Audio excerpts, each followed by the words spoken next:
শত্রু সবসময় বাইরে থাকে না, কখনো সে লুকিয়ে থাকে আমাদের নিজের ভেতরে। ভয়, অহংকার আর হিংসা, এই তিনটি হল মানুষের অন্তরের শত্রু। আর এই শত্রুর বিরুদ্ধে লড়াই করাই হল প্রকৃত জিহাদ। হে আল্লাহ, আমি আপনার ইবাদত করি, কিন্তু কেন আমার অন্তর এত অস্থির? কেন মনে হয় আমি হারিয়ে যাচ্ছি? আরিফ, তুমি পারবে না। মানুষ কি বলবে জানো? ব্যর্থ হলে সবাই হাসবে। চেষ্টা না করাই ভালো। আস্তাগফিরুল্লাহ। তুমি কে? আমি তোমার ভয়। শয়তান আমাকে ব্যবহার করে তোমাকে থামিয়ে রাখে। ওর কথা শুনো না। তুমি অন্যদের চেয়ে ভালো।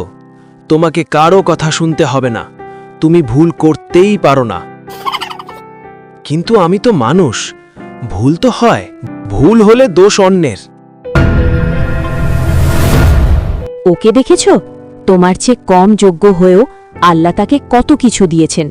তোমার অন্তর কি জ্বলে না? হ্যাঁ, মনে হয় আল্লাহ আমাকে কম দিয়েছেন। তাহলে তার ভালো তুমি সহ্য করবে কেন? চেষ্টা করো না। নিজেকে বদলিও না। অন্যের ভালো সহ্য করো না। এই তিনটি একসাথে হলে মানুষ নিজের অজান্তেই নফসের দাস হয়ে যায়।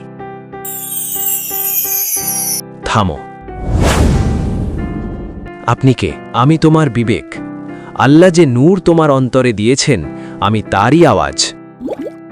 ভয় মুমিনকে থামাতে পারে না, যদি তার ভরসা আল্লাহর উপর থাকে।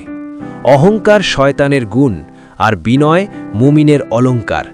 হিংসা এমন আগুন যা অন্যকে নয়, নিজেকেই আগে পুড়িয়ে ফেলে। তাহলে আমি কি করব? ভয় এলে বলবে, আল্লাহই আমার জন্য যথেষ্ট। অহংকার এলে মনে করবে, তুমি মাটি থেকে সৃষ্ট। হিংসা এলে দোয়া করবে, আল্লাহ যেন তোমাকেও হালাল পথে উন্নতি দেন। আমি ভয় পাব, কিন্তু আল্লাহর উপর ভরসা রাখব। আমি অহংকার করব না, কারণ সব কিছু আল্লাহর দান। আমি হিংসা করব না, কারণ রিজিক আল্লাহ দেন। যখন বান্দা নিজের নফসকে চিনে ফেলে, শয়তান তখন পরাজিত হয়। বাহিরের শত্রুকে হারানো সাহস, আর নিজের নফসকে হারানো ঈমানের বিজয়। হে আল্লাহ, আমাকে আমার নফসের বিরুদ্ধে জয়ী বানান। সবচেয়ে বড় যুদ্ধ নিজের অন্তরের সাথে। যেই যুদ্ধে জয়ী হয়, সেই প্রকৃত সফল।